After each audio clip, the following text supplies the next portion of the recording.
Si bien el conflicto entre Israel y Palestina es de larga data, lo que hemos visto estos últimos días tiene un impacto trascendental por grave falla también en la seguridad israelí, que no pudo prever este ataque masivo por tierra, por mar, por aire, y por la brutalidad mostrada por los terroristas de Hamas en su ofensiva, que llegaron a infiltrarse en territorio israelí para secuestrar y matar a civiles, mujeres, ancianos, niños, jóvenes, quienes participaban en un festival musical.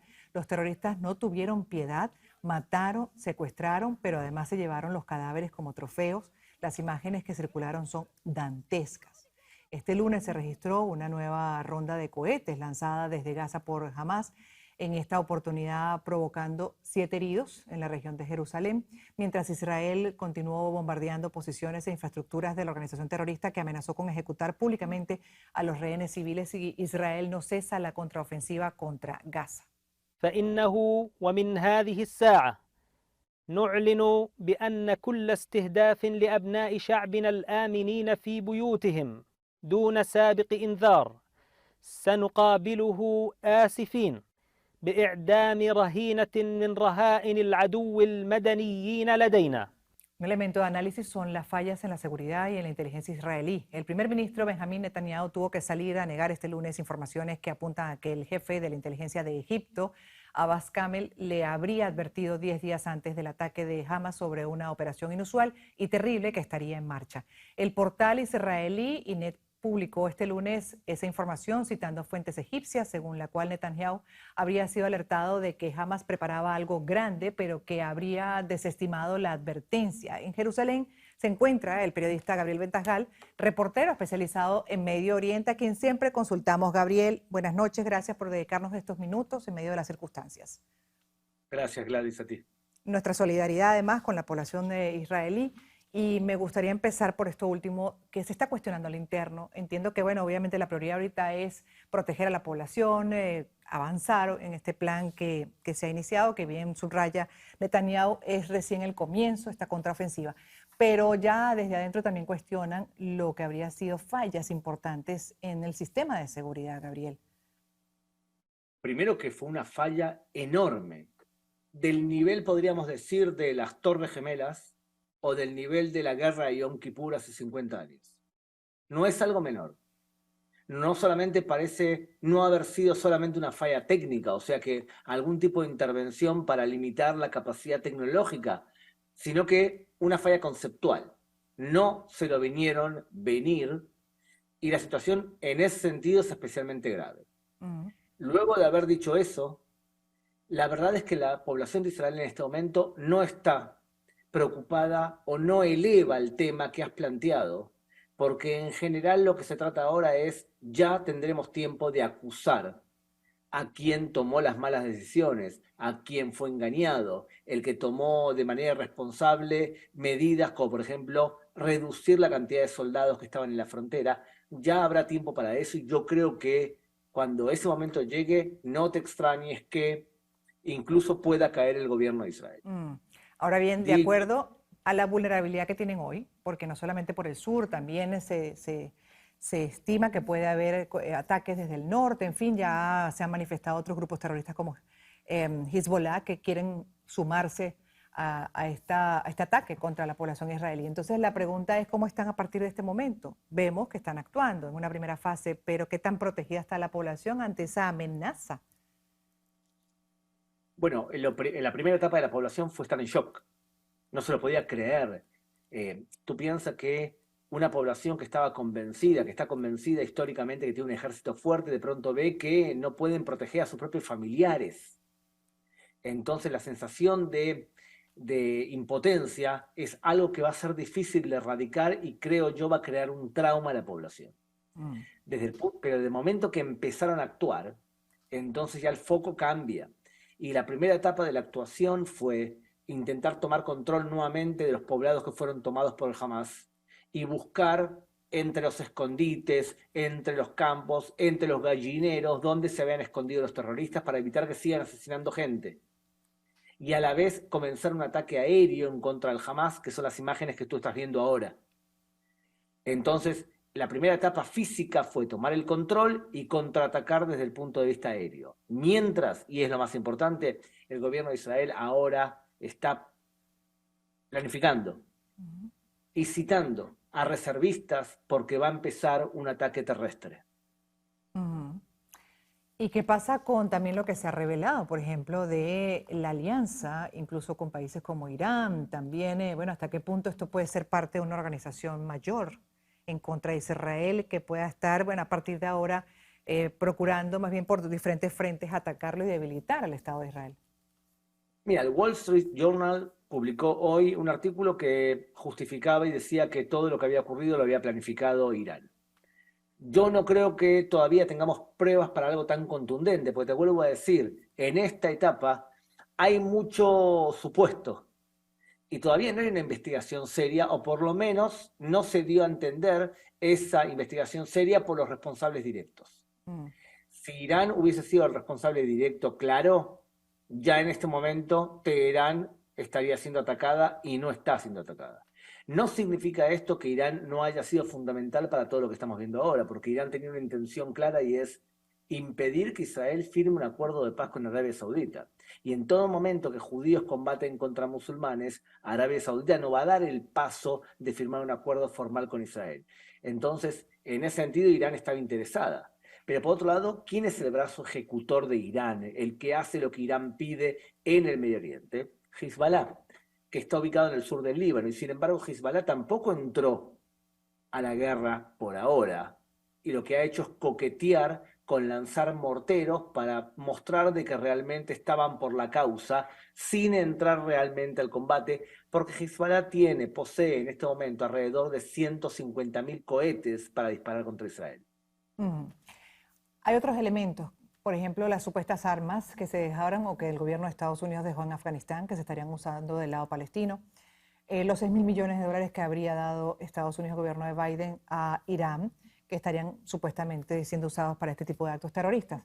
Al final también este río revuelto, también algunos buscando atacar al gobierno de Biden y básicamente pues quienes son pro-Trump. Me gustaría tu punto de vista al respecto porque, bueno, Estados Unidos ya se manifestó absolutamente solidario, una solidaridad contundente hacia Israel en su defensa, pero igual me gustaría tu punto de vista con esa otra arista de este conflicto. Yo no estoy seguro que la administración Biden comprende el Medio Oriente como las personas del Medio Oriente la comprenden.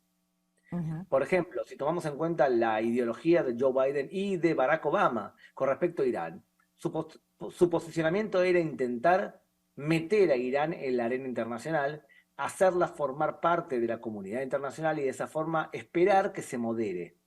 O sea, abrazar a los chiitas a ver si de esta forma se moderaba. Mientras que la postura de Donald Trump era diferenciar claramente a amigos y enemigos, y con los enemigos no se hablaba. Entonces yo no te digo quién está más, qué actitud es más correcta con respecto a Irán. Lo que te puedo decir sí es que en el Medio Oriente la postura Biden-Barack Obama es vista como una inocentada. Mm. Y ahí me detengo porque tengo que hacer una pausa y al regreso me gustaría que habláramos de lo que se le acusa a Israel, porque hay quienes llegan hasta justificar un acto terrorista de esta naturaleza de Hamas por aquello que consideran han sido atropellos por parte del Estado de Israel contra los palestinos, particularmente en la Franja de Gaza, que dicen que los tienen en un apartheid. ¿Podrías explicar mejor esto al regreso, por favor? Tenemos que hacer una pausa.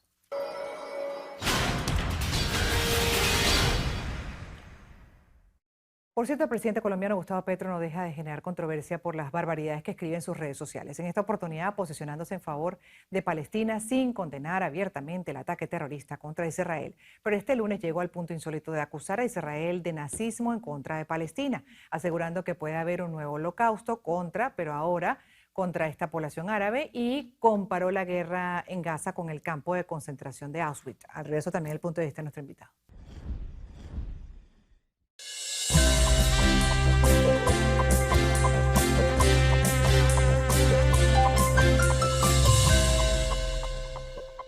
Bueno, un poco de historia, igual también lo vamos a revisar con nuestro invitado. La disputa entre judíos y árabes en Medio Oriente es histórica y se remonta a los relatos bíblicos y las tradiciones religiosas. Todo empieza con Abraham.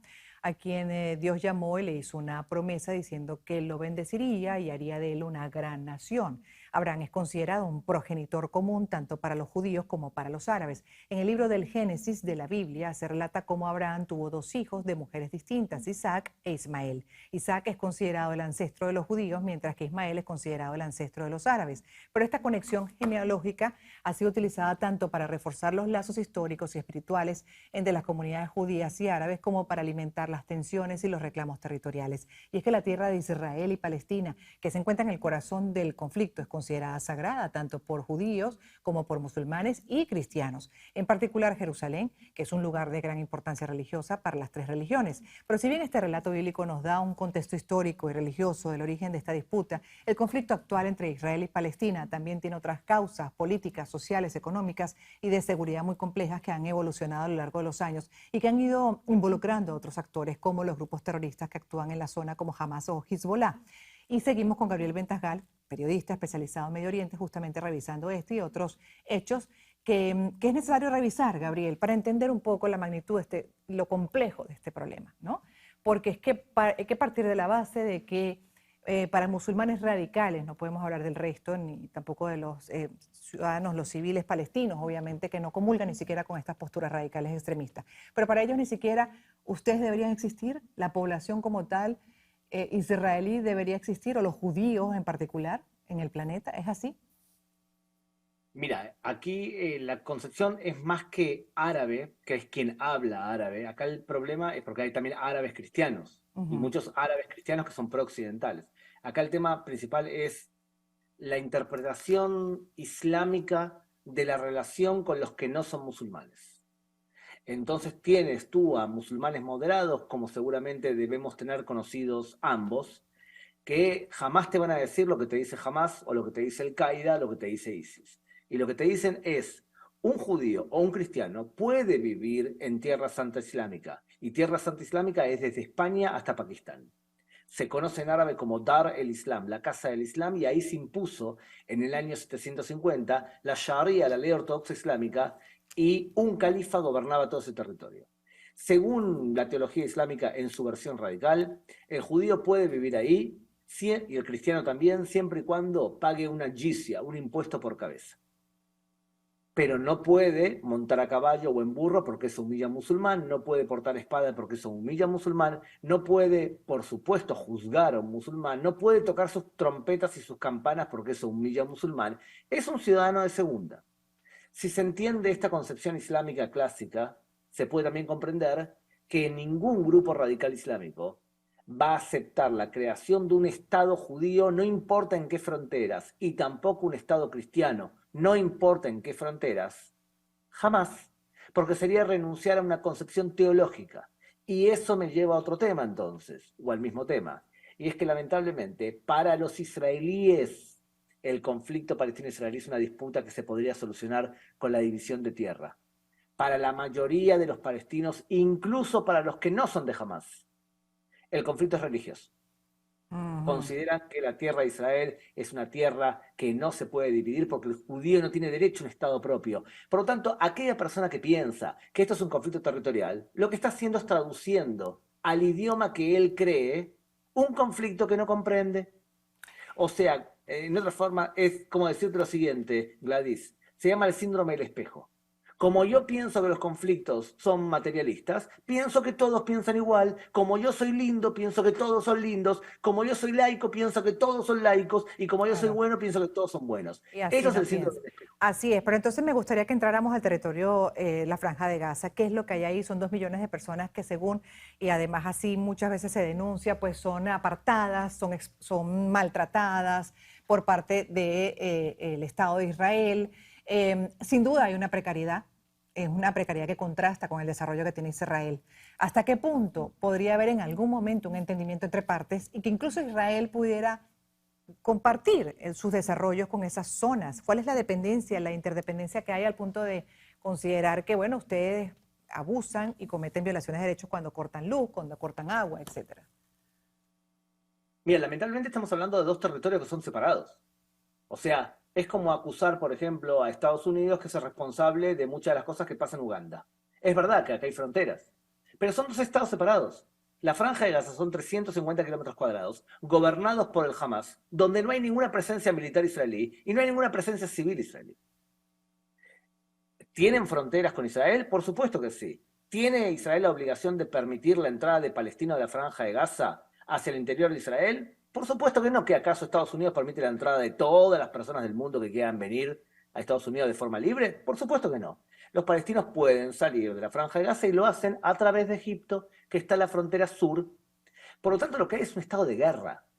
Estado de guerra en donde jamás declara la guerra en contra de Israel. Y en un estado de guerra, ¿qué se le va a pedir a Israel?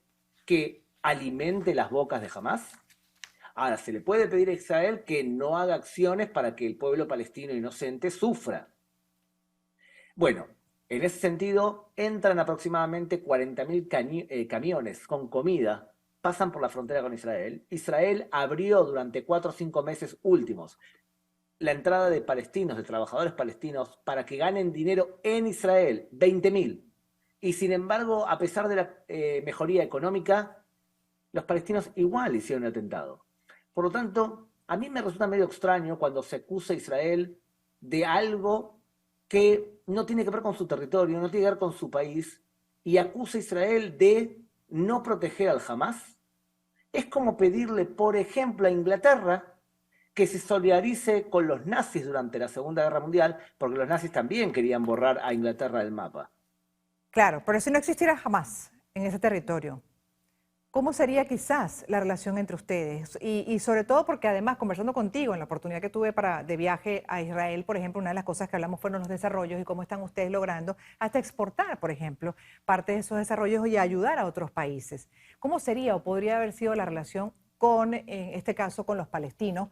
Incluso también del lado de Cisjordania, porque sí hay contraste. Y uno dice, bueno, pero ¿por qué ha logrado Israel florecer tanto y el resto se ha quedado en una situación tan precaria?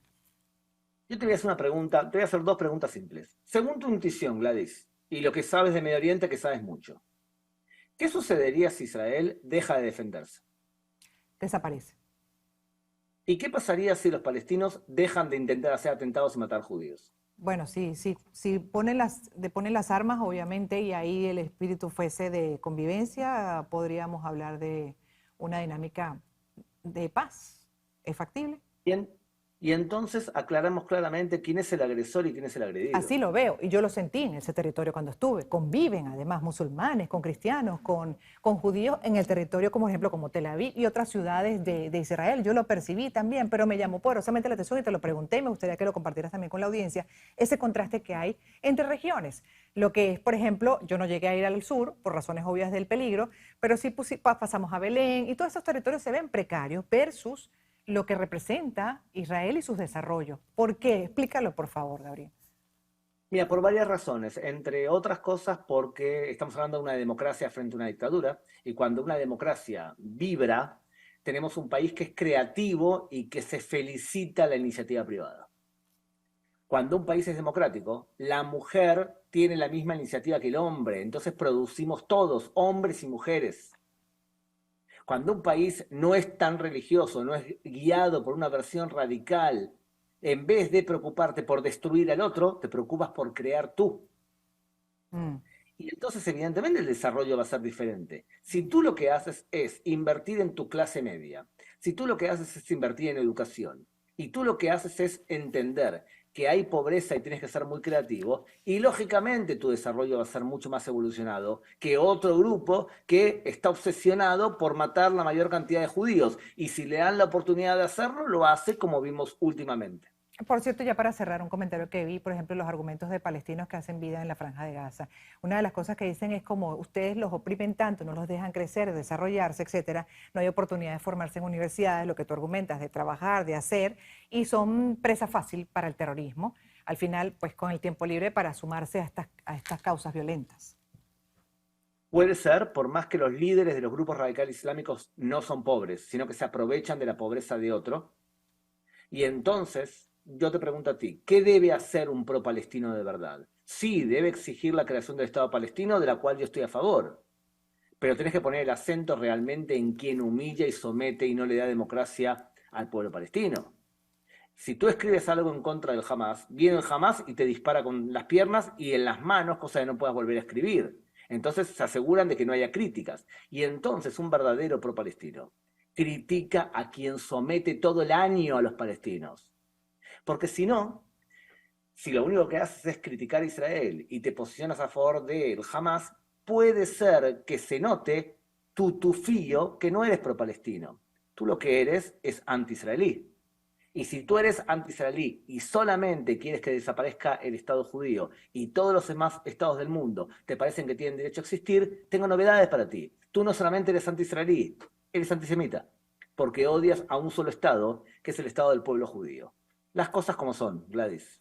Sí, gracias por habernos dedicado estos minutos, muy tarde para ti. Gabriel Ventascal, periodista especializado en Medio Oriente, él está en Jerusalén, allá ya la madrugada del siguiente día, pues no, estamos hablando de este martes y aquí ya todavía a las 8 de la noche del lunes. Seguiremos atentos, revisando esta situación muy compleja, por cierto. Y ya para terminar, quiero mostrarles esto, se ha vuelto viral, un mensaje publicado en las redes sociales por el presidente de El Salvador, Nayib Bukele, sobre la guerra en Medio Oriente, con un punto de vista interesante debido a su ascendencia palestina. Y dice así, lo citamos: como salvadoreño con ascendencia palestina, estoy seguro de que lo mejor que le podría pasar al pueblo palestino es que jamás desaparezca por completo.